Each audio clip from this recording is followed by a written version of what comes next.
10 ఏళ్ల క్రితం మీరు విజయనగరంలో ఉండగా రామకోట అనే వ్యక్తి మీకు తెలుసు కదా? రామకోట గుర్తొచ్చాడు.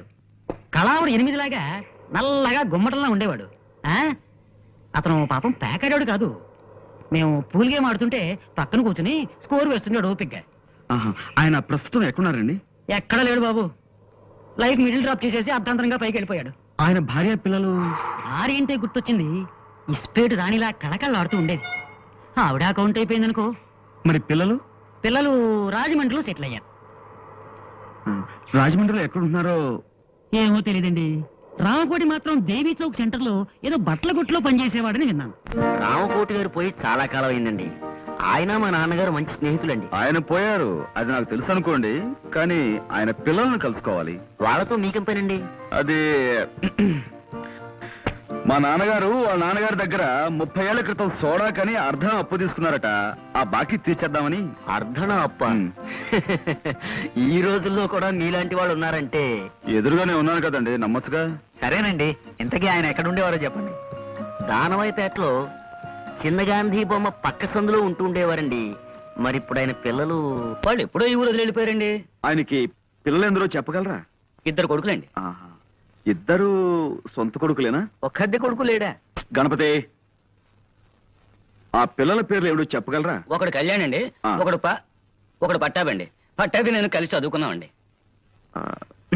చూడు మాస్టారు, 2 పిల్లలు ఉన్నా గాని ఒక్కోసారి ఓ పిల్లాడి మీదే తండ్రికి ఎక్కువ ప్రేమ ఉంటుందంటారు. ఆ విధంగా రామకోటి గారు ఎవరిని ఎక్కువగా చేరదీసేవారో చెప్పగలరా? అంటే ఆ విషయం అయితే రామకోటి గారు పట్టాబంటేనే ఎక్కువ ఇష్టపడేవారండి. రెండోవాడు కళ్యాణ్ ఈ విషయంలోనే పట్టాభితోనూ ఒక్కోసారి నాతోనూ కూడా పోట్లాడేవాడండి. Very good. ఇప్పుడు కళ్యాణ్ ఎక్కడుంటున్నాడో చెప్పగలరా? వైజాగ్ ఎలక్ట్రిసిటీ డిపార్ట్మెంట్ లో పనిచేస్తున్నాడండి. ఆ మధ్య నా దగ్గర 200 అప్పు తీసుకున్నాడు, తిరిగి పంపించేశాడండి. ఎంఓ ఫారం మీద ఫ్రమ్ అడ్రస్ చూశానండి. పిల్లాన్ని సంకలో పెట్టుకుని ఊరంతా వెతికినట్టు చంటబ్బాయిని వైజాగ్ లోనే ఉంచుకుని ఎన్ని ఊళ్ళు తిరిగాం. చంటబ్బాయి ఎవరండి? అదో కేసులండి, దాని గురించే. ఏమిటండి అది? చంటాబాయిని మేము సినిమా తీయబోతున్నాం. అందులో హీరోగా కళ్యాణ్ బుక్ చేద్దామని ఆ ప్రయత్నంలో. ఏమండి మీరు సినిమా తీస్తున్నారండి? ఏమండి నమస్కారం అండి, నా పేరు విశ్వనాథ్ ధమ్ అండి. చాలా నాటకాలు వేశానండి. ఎన్నాళ్ళుగానో ఒక్క సినిమాలో యాక్ట్ చేయాలని చాలా కోరిక ఉందండి. ఒక్క చిన్న బిట్ యాక్ట్ చేస్తాను. అదే మనం తర్వాత కలుసుకుందాం. బాబు కాదనకండి. బాబు చెప్పండి. ఒక్క చిన్న బిట్టండి, ఒక్క చిన్న బిట్టండి, చిన్న బిట్టండి. All right. తమరు ఎప్పుడైనా గుడ్డివాడి పాత్ర వేశారా? లేదండి, మీరు చెప్తే చేసేస్తానండి. అలాగే. అది ఆకలితో బాధపడుతున్న గుడ్డివాడు ఎలా అడుక్కుంటాడో మీరు నటించి చూపిస్తారా? నటిస్తానండి. బాగా ఆకలితో కదండి. అయ్యా బాబు ధర్మం చెయ్యండి బాబు. ఒక్క 5 రూపాయలు ధర్మం చేస్తే అజంతా హోటల్లో చికెన్ బిర్యానీ తింటాను బాబు. తండ్రి అమ్మా బాబు ధర్మం చెయ్యండి బాబు. అనాథ బతుకు బాబు, తల్లి తండ్రి లేనివాడు. వాళ్ళేరి? ఎవర్రా వాళ్ళు? అదే సినిమా తీస్తానన్న వాళ్ళు. సినిమానా నిశ్చార్థమా అడ్డగాడిదా? మేమంతా చచ్చామనుకుంటున్నావా? అనాథ జన్మంటే అడుగు తింటున్నావు. ముప్పొద్దున 3 కుంభాలు లాగిస్తూనే ఉన్నావు కదరా. అది కాదు నాన్న, వాళ్ళు సినిమాలో వేషం ఇస్తానంటాను, కొంచెం యాక్ట్ చేసి చూపిస్తున్నాను. సినిమాలో వేషాలు వేసుకుంటూ అడుగు తింటూ బతుకు. నా కొడుకు పుట్టగానే టీవీ చూసి దడుచుకుని చచ్చాడు అనుకుంటాను. నాన్న నాన్న కోడి ఏంటి? కోడి గుడ్ల రేట్ ఎంత? 100 రూపాయలు. బాగా డౌన్ అయిందయ్యా. ఫోన్ పెట్టాయి పెట్టాయి. అమ్మా హలో హలో ఆపరేటరు, మా చూడమ్మా మధ్యలో లైన్లోకి ఎవరెవరో వచ్చేస్తున్నారు. ఇస్తారా? హలో హలో నిశ్చయరా? నేను మాట్లాడుతున్నాను. నేను రాజమండ్రి నుంచి అండి. అదే జేమ్స్ పాండ్ ని. అబ్బా షేక్స్పియర్ కాదండి బాబు, జేమ్స్ పాండ్. జేమ్స్ కాదండి, పాండ్ రంగారావు అండి. హలో, మన చంటబ్బాయి ఎవరో ఈవేళ తెలిసింది. ఏమిటి? చంటబ్బాయి ఎవరో తెలిసిందా? నేను వచ్చి మీతో మాట్లాడతాను. నేను ఇప్పుడేం మాట్లాడలేనండి. తర్వాత అరవకపోతున్నానండి బాబు. అమ్మా, అరిపించి అరిపించి మనిషి అరుగుదల శక్తిని పెంచుతున్నా ఓ టెలిఫోన్ డిపార్ట్మెంట్ నీకు నా అమ్మా.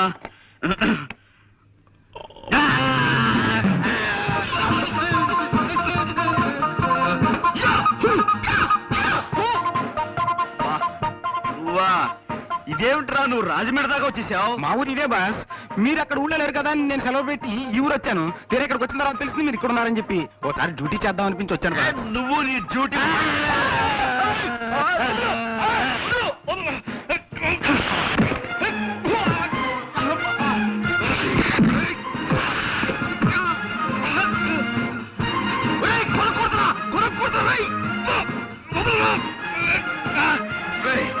చూస్తావరా? దా, దా, రా, ఆయ్, దా, ఆ, దా, దా, దా, దా, దా. అబ్బా, ఆయ్, దా, దా, ఆయ్.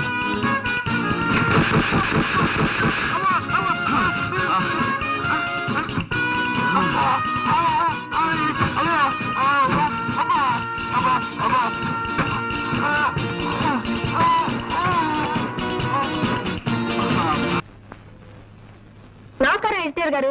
నమస్కారం. ఎవరమ్మా? ఈ వారం మన ఆంధ్రవిని ముఖ చిత్రం అద్భుతం. కొత్త సీరియల్ చెత్తబతుకులు నా హృదయాన్ని ఆకట్టుకుంది. ఆంధ్రవిని మా ఇంటికి రాగానే నే ముందు చదవాలంటూ మా వారు నేను పోట్లాడుకుంటాం. డయానారా టీవీ ప్రకటన మీ పత్రిక హైలైట్. నీ పేరేమిటమ్మా? వాగ్దేవ్ అండి. 2 ఏళ్ల క్రితం నా 2 ఉత్తరాలు మీ పత్రికలో పడ్డాయి. గుర్తులేదు? గుర్తుంది. లేకే కేవలం ఆ ఉత్తరాల వల్లే మా పత్రిక సర్క్యులేషన్ 10,000కి పడిపోయింది. నువ్వేనా తల్లి? ఏం కావాలి? ఇదిగోండి. ఏమిటది? నేను ఈ మధ్య కొన్ని కవితలు రాశాను. మచ్చుక్క ఒకటి వినిపిస్తాను, వినండి. ఆకాశం రంగు నీలంగానే ఎందుకుంటుంది? ఎర్రగా ఉంటే బాగుండదు గనక. రక్తం ఎరుపు రంగులోనే ఎందుకుంటుంది? నీలంగా ఉంటే బాగుండదు గనక. మల్లె తెల్లగానే ఎందుకుంటుంది? నల్లగా ఉంటే బాగుండదు గనక. ఈ విన్నా కూడా నేను ఎందుకు బతికే ఉన్నాను? నాకు చావు రాలేదు గనక. చాలా బాగుందండి. ఈ వాక్యాన్ని కూడా కలుపుతాను. వీటిని మీ పత్రికలో వేయించండి. వీటిని ఇక్కడే ఉంచుతాను.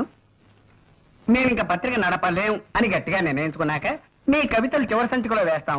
అవి రిలీజ్ అయ్యేసరికి మేము ఏ ఆఫ్రికానో అండమాన్సో పారిపోతాం. ఇవి ఇక్కడే ఉంచుతానమ్మా. థ్యాంక్స్ అండి. పోతే ఎవరు పోతేనమ్మా? నేనా? ఇది కాస్త తినండి. పోవడానికేనమ్మా? నేనే స్వయంగా తయారు చేసిన స్వీట్ అండి. వంట వార్పు శీర్షికలో మీరు ప్రచురించాలి. అరటిపండు లంబా లంబాని దీని పేరు పెట్టాను. అరటిపండు లంబా లంబానా? ఈటర్ బొందా బొందా అనకపోయావు. అలాగే ప్రచురిస్తానమ్మా. మళ్ళీ తినడం ఎందుకు రిస్క్? జీవితం మీద ఆశ ఉన్నవాడిని. ఇది ఇక్కడే ఉంచమ్మా. వస్తానండి. వచ్చేసారి ఇంకొన్ని కవితలను స్వీటు తెస్తాను. మళ్ళీ మీరు ఎప్పుడు వస్తారో ముందుగా చెప్తే ఆ రోజున సెలవు పెట్టుకుంటాను. అబ్బే, సెలవు పెట్టి మరీ వినాల్సిన అవసరం లేదండి. ఆఫీసులోనే విందురు గాని. వస్తానండి.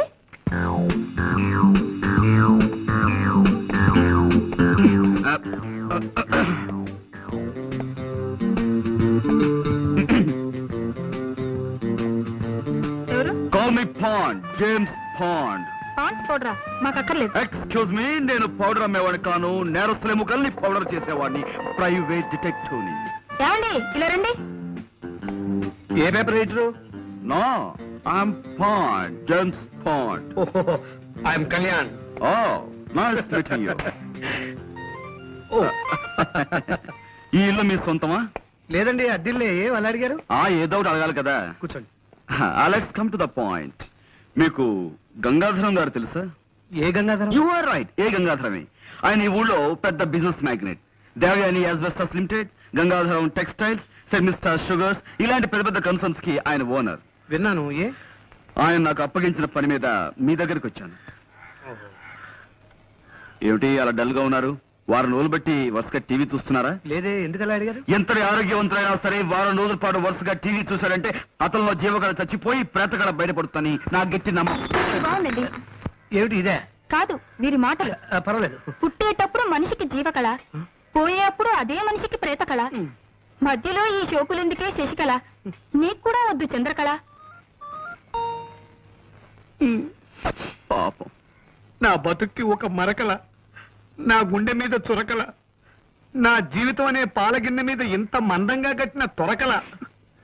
మీరు కూడా కదా? కాదండి, ఇన్నేళ్లు ఆమె సాహిత్యంలో మలమలా మారిపోతూ వలవలా ఏడుస్తున్న ఆవిడికి దిక్కుమాలిన మొగుణ్ణి. ఐ సీ, నాకిప్పుడు అర్థమైంది. మీలో జీవకళ చచ్చిపోవడానికి కారణం టీవీ కాదన్నమాట. నాతో ఏదైనా పన్నెండు వచ్చారా? ఎస్, మీకు పెద్ద కథ చెప్దామని కదా వచ్చా. అది మీ టైపు కథ కదమ్మా, ఏదో చిన్న కథ. అలాగా? మా నాన్నగారి పేరు రామకోటేనే. మీరు ఆయన పెంపుడు కొడుకని ఆయన మీతో ఎప్పుడు చెప్పలేదా? లేదండి, మా అన్నయ్య నన్ను ఒకలాగే చూస్తున్నారు. I see. మీ అన్నయ్య పేరు? పట్టాభి. I see. ఏం చేస్తుంటాడు? వారికి నాటకాలు పిచ్చి ఎక్కువ. ఏదో నాటకం ఊళ్ళు పడి తిరుగుతుంటాడు. మీ నాన్నగారి ఫోటో ఉందా? ఇదిగో నాన్నగారి ఫోటో పట్టరా. అలాగే. ఆయనకి సంబంధించిన ఇంకేమైనా గుర్తులున్నాయా? ఆయన హోమియోపతి మందులు రాసుకునే డైరీ ఒకటి మొన్న సామాన్ సత్తులు దొరికింది.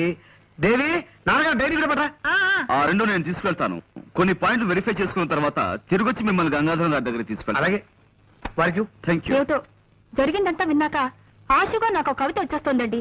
జీవితం అంటే 1 minute, దయచేసి ఒక్క నిమిషం.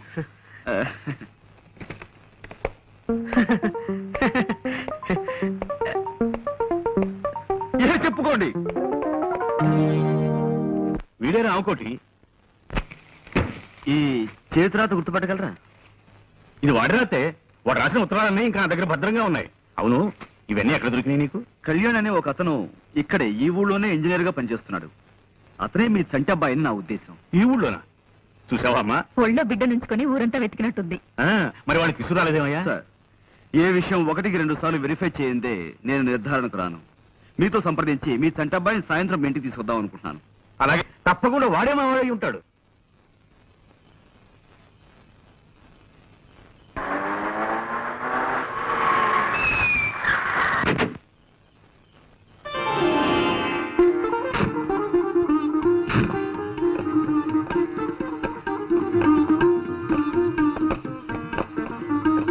గంగాధరం గారు, మీ అబ్బాయి. Welcome to you my sun.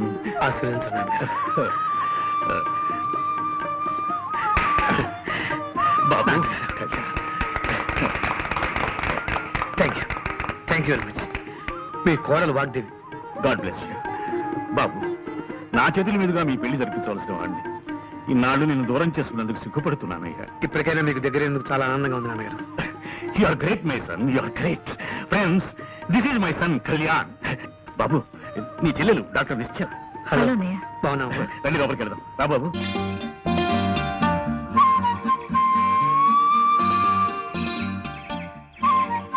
Gangadharam గారు అబ్బాయిని వెతికి తెచ్చినందుకు చాలా థ్యాంక్స్ అండి. It's all right madam. అసలు మీకు థ్యాంక్స్ ఎలా చెప్పాలో అబ్బబ్బబ్బా, మీరు చెప్పాల్సిన థ్యాంక్స్ అన్ని నిన్న ఫోన్ లో చెప్పేశారు. ఇప్పుడు మళ్ళీ థ్యాంక్స్ చెప్పి నన్ను ఇబ్బంది పెట్టకండి. చూడండి, నేను ముఖ్యంగా ఇక్కడికి వచ్చింది మీ థ్యాంక్స్ అందుకోవడానికి కాదు, మిమ్మల్ని ఇంటర్వ్యూ చేయడానికి. ఇంటర్వ్యూనా? ఎందుకు? ఎస్, మీ నుంచి కొన్ని సమాధానాలు రాబట్టి అవి నేను కోర్టులో పుటప్ చేయాలి. చూడండి, నేను అడిగే ప్రశ్నలకు జవాబులు ఈ పేపర్ మీద రాయాలి. మొదటి ప్రశ్నకు సమాధానం ఇక్కడ, రెండో సమాధానం ఇక్కడ, మూడో సమాధానం ఇక్కడ, నాలుగో సమాధానం ఇక్కడ. ఓకే, తీసుకోండి. ఎలా రాయడం? మీరు ఆ ప్రశ్న అడుగుతారు నాకు తెలుసు. తెచ్చా, టేబుల్ తెచ్చా. ఎక్కడ? ఇక్కడ రాసుకోండి. రెడీయా? మొదటి ప్రశ్న, మీరు టెలిఫోన్ క్లీనింగ్ సర్వీస్ లో పనిచేస్తున్నారు కదా? అవునండి. రాయండి. ఈ కేసు విషయంలో మీరు ఎవరిని బాగా నమ్ముతున్నారు? పాండురంగారావు గారిని. తెలుసండి, అది రాయండి. ఈ కేసు కోర్టులో ఎప్పుడు తేల్చొచ్చన్నారు? వచ్చే నెల. రాయండి. మీకు అక్కలు ఎంతమంది అండి? 2. ఆహా, రాయండి. రాశారు కదా, ఇటు ఇవ్వండి. ఇప్పుడు మీరు ఏ ప్రశ్నలకి ఏ జవాబులు రాశారో మీ కళ్ళతో మీరే చూద్దరు గాని. చూడండి, మీరు ప్రేమిస్తున్నారు కదూ? అవును. ఎవరిని? పాండురంగారావు గారిని. తిప్పండి. మీ పెళ్ళెప్పుడు? వచ్చే నెల. మీకెందరు పిల్లలు కావాలి? 2.